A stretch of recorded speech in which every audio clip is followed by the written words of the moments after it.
On this week's KSP News Show, Squad reveal their new secret project, and it's not what any of us were expecting. Again. And Unity 5 upgrade confirmed for after 1.0.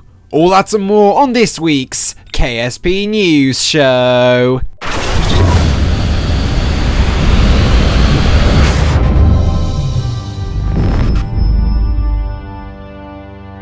Reporting live from the Kerbal Space Center, it's your host, Jinli Kerman.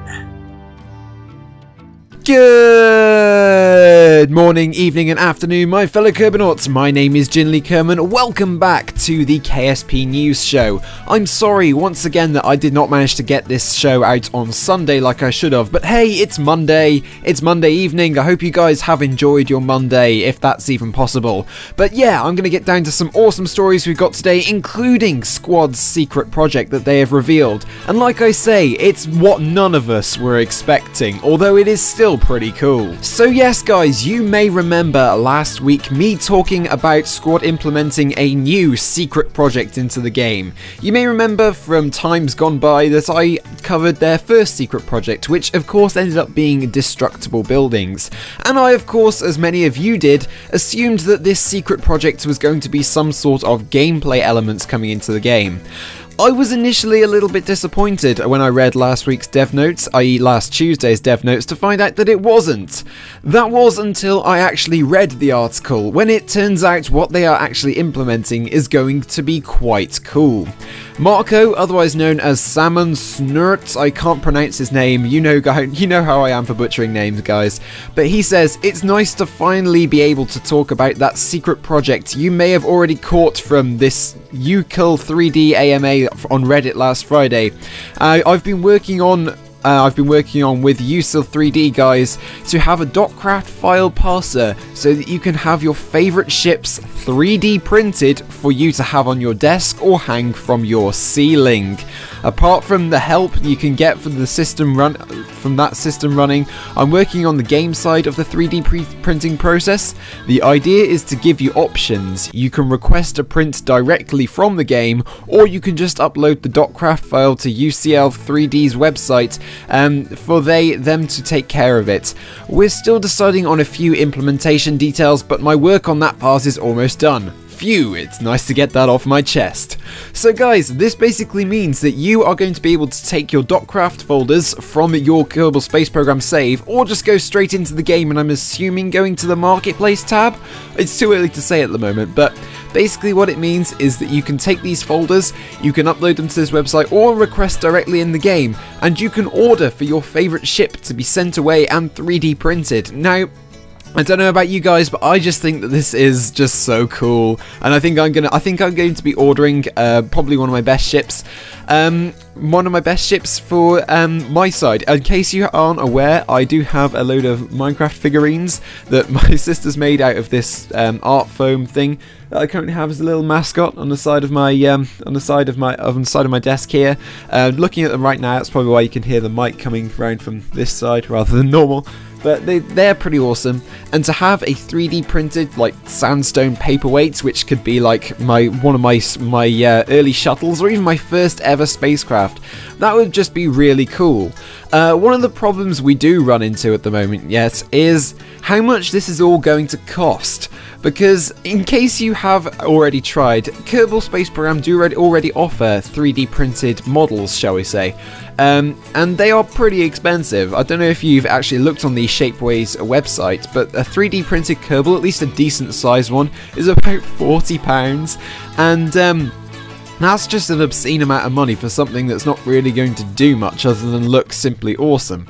So I hope that these crafts are actually a suitable size. They can't be huge, obviously, because they won't fit on your desk and it won't be practical. But they can't be so small that you can't really see much of the detail either. But at the same time, they've got to be the right price in order for people to use these sorts of things.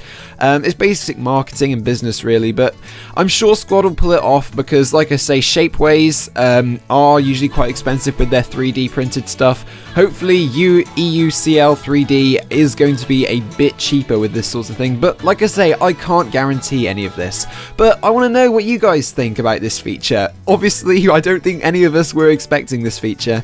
I certainly wasn't, but what do you think about it? Do you think it's relatively useless, or do you think that it's a nice little gimmick that's going to give us a little bit of an extra immersion factor to blend KSP with our real life even more than we do so already? Let me know in the comments down below, because as always, I am always very interested to hear. But yeah, on to the next update about Unity 5. Now, if many of you are not aware, Kerbal Space Program is built on the Unity game engine, which is a very basic engine with regards to a lot of things. It's not perhaps the most graphically intense engine in the world. I know Kerbal Space Program does look incredible at sometimes, but with regards to like other games like perhaps Battlefield on the Frostbite engine and stuff like that, or even Unreal Engine in some cases, Unity is sort of lacking in visuals. That's not to say that it isn't a good engine. I personally think it's one of the best out there, but we all know that Kerbal Space Program, even on the best of systems, doesn't exactly run all that brilliantly. That's mostly down to the latest version of Unity, Unity 4, not being all that brilliant in terms of game performance, and it often leads to a lot of memory leaks, particularly with a game still in development such as Kerbal Space Program. It often leads to memory leaks, especially with the 64-bit version of the game, which, as we know from a couple of weeks ago, is now being removed because of all of the performance issues related to it. This is becoming an issue for no longer though, because Max Maps has said in one of his blog posts last Tuesday, he says, while he's talking about PorkJet and all of the other external developers for Kerbal Space Program, and just what an awesome team they have, and of course the 3D printing deal with EUCL 3D, he says on a separate paragraph, on a not particularly similar topic, we are thrilled to see the release of Unity 5 and look forward to digging into it once we've released 1.0, as development on the next update is far too advanced now to throw something as complex as an engine update on top of it. Now, I think this is a very wise decision on the part of Squad, because we all know that 1.0 is going to take a long time to come out. I think it's nearing the end of its development right now, because it started to go off to the QA teams to test any last minute issues, but it's still, like I'd say, good at least half a month away, at the very least, maybe even more. But the decision to wait until 1.1 to even consider upgrading to Unity 5, I think, although the performance might not be the greatest for 1.0 in terms of like the sheer amount of parts and so the amount of memory, even though that the performance may take a hit of the game upon release at 1.0, I don't think it'll be too much of an impact, but we don't know. I think this is a wise decision, because if you think about it, in order to improve the performance in Unity 5, it means that pretty much every line of code within Kerbal Space Program is going to have to be looked at, it's going to have to be edited, and it's going to have to be made right, shall we say, in order to make these new performance tweaks capable with Unity 5. And that takes a very long time in terms of development. I wrote code for myself personally when I was doing my IT GCSE just recently, and that was only a very simple game. It had pretty much 2D graphics and everything, and it was in a very simple program called Python, and that took me like nearly 4 months. Not 4 months, nearly 4 weeks, not quite that long, just to go over the code and check where bugs and stuff were cropping up everywhere. Now, it's probably nearing more 4 months for a game like Kerbal Space Program, at the very least, to go over code that long and stuff like that. Just to see how every different aspect of the game gets affected by these new variables within the engine. But yeah, overall, I think that Unity 5, when it eventually gets mated with Kerbal Space Program in perhaps 1.1, maybe 1.2, I reckon that Kerbal Space Program is just going to become so much easier to run on low-end systems, and it means that more and more people are going to be able to experience the joys of Kerbal Space Program. What it also allows for is more visual elements, shall we say. We already know that wet wings have been mentioned once or twice within the dev notes when talking about the new aerodynamics system. Could this be a hint at weather? Like I've said in past episodes, I'm not sure whether it is or not, or whether it's some sort of aerodynamic term that I'm not aware of. But if it is allowing for, let's say, rain on wings and stuff like that, that indeed could be a possibility with Unity 5, but who knows, that's just speculation at this point, and perhaps I'm getting a bit far ahead of myself. But what do you guys think? Would you mind waiting longer for 1.0 if they manage to do this sort of thing? Or do you think it's a wise decision like me, for waiting for 1.0 and stuff? Let me know in the comments. As always, I'm very interested to hear them. And so yeah, that's pretty much going to wrap it up for this week's KSP News Show, guys. Again, sorry that I got it out on Monday rather than Sunday like it should be. I think I'm probably either going to say Sunday or Monday for at least the next couple of months with KSP News. Occasionally I might not upload it because I've got a lot of revision to do in terms of exams and what have you. But yeah, a quick update before I do take off though.